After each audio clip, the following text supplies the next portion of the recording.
Halos 500 commuters sa Metro Manila ang naserbisyuhan ng libreng sakay ng Philippine Coast Guard kahapon.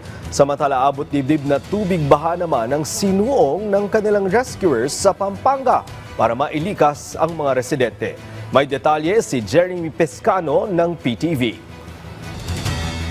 Inilikas kahapon ng Philippine Coast Guard responders ang 40 residente ng Apalit, Pampanga gamit ang kanilang mga rescue boat. Katawang ang Municipal Disaster Risk Reduction and Management Office ng Apalit, sinuong nilang abot dibdib na tubig baha sa kasagsagan ng panakanakang pag-ulan. Inihatid ang mga residente sa pinakamalapit na evacuation center upang makatanggap ng karagdagang tulong mula sa pamahalaan. Umabot na sa humigit kumulang 500 commuters ang naserbisyuhan ng libreng sakay na handog ng PCG sa iba't ibang bahagi ng Metro Manila kahapon. Sa kasagsagan ng rush hour at mga pag-ulan, magtutuloy-tuloy ang serbisyo ng mga sasakyan ng Coast Guard, partikular na sa Quiapo, Maynila, Rojas Boulevard, Fairview, Caloocan, Sucat, Parañaque at Angono sa Rizal.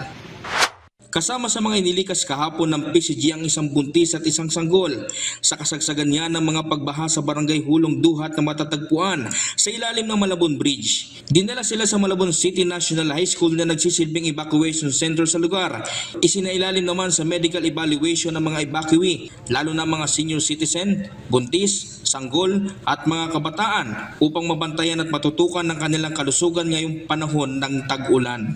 Para sa Integrated State Media, Jeremy Pescano ng PTV.